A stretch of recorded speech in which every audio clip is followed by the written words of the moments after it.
I never imagined that one moment of kindness could lead to something that would shake the very foundation of my marriage. My name is Hannah, and for the last 10 years, I've lived what most would call a typical suburban life, married to my high school sweetheart, Jason, and raising our 2 kids in a quiet corner of Michigan. But what happened one chilly November night has never left me. It's been months, and I still wake up replaying every second in my mind. Jason had been planning a guy's weekend for months with his 2 closest friends from college, Mike and Derek. Derek couldn't make it, so it ended up being just Jason and Mike.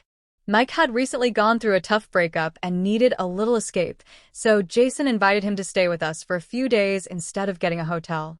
I didn't mind. Mike had always been friendly, and I'd met him a few times at weddings and barbecues over the years.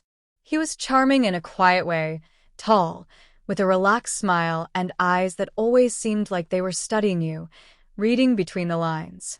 The night Mike arrived, Jason was running late from work. I was already in my oversized hoodie and leggings, hair in a messy bun, when the doorbell rang. When I opened the door, Mike stood there with a duffel bag and that familiar crooked grin. I wasn't expecting to feel anything, but there was a flicker, just a flicker, that passed through me. "Hey, Hannah," he said, stepping in as I moved aside. "Sorry to crash your evening." "Not at all," I replied, trying to sound casual. "Jason should be home soon. Come in, make yourself comfortable." I led him to the guest room and offered him something to drink. He asked for tea. We sat in the kitchen, making small talk.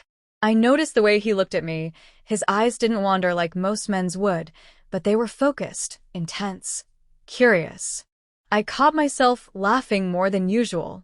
When Jason finally came home, he found us mid-conversation, and for a brief second, I saw something flicker across his face. Surprise?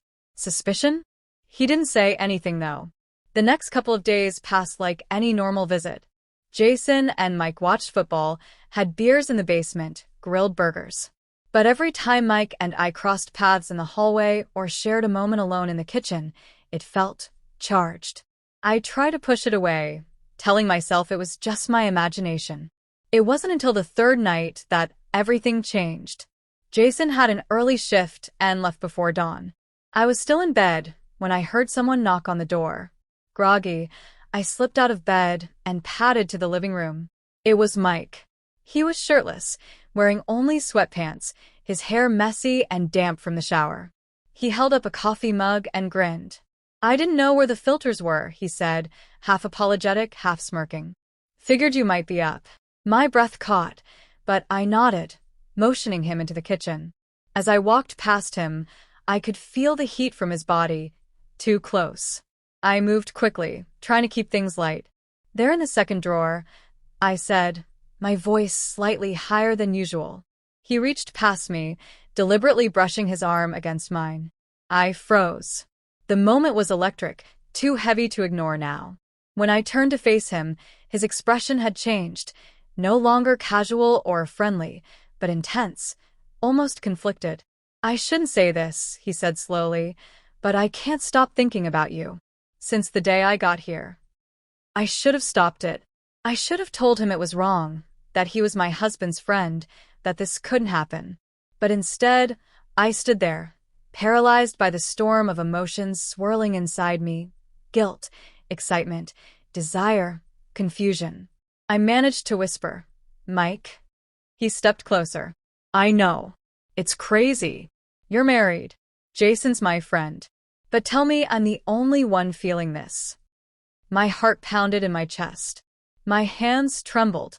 Every rational thought screamed for me to pull away, to tell him to go back to the guest room, to forget this ever happened. But I didn't. Instead, I looked into his eyes and saw the same desperation that mirrored mine. "I can't do this," I finally said, my voice shaking. "This isn't me. I'm married. I love my husband." "I know," he replied, stepping back finally, a shadow crossing his face. "I'm sorry. I shouldn't have said anything." The rest of that day passed in agonizing silence. I avoided him. He stayed in the guest room or went out for long walks. When Jason returned that evening, he noticed my mood immediately but chalked it up to a long day. Later that night, I sat outside on the porch with a blanket and a glass of wine. The air was crisp, stars scattered across the sky. I heard the screen door creak, and Mike stepped out. He didn't say anything, just sat beside me, close but not touching. After several minutes of silence, he spoke softly. I'm not trying to ruin your life, Hannah. I just needed you to know. I've never met someone like you. I swallowed hard. You already said enough. I need this to stop. It's not fair to Jason. It's not fair to me. He nodded. I leave tomorrow morning. I won't say anything else. I couldn't sleep that night. I tossed and turned, every part of me twisted up with guilt and the lingering burn of temptation. I didn't want to lose my husband. I didn't want to be the kind of woman who let her guard down. But a small part of me, a dangerous part, had enjoyed the attention, the thrill. When Mike left the next morning, he gave me a simple nod. No hug, no goodbye speech.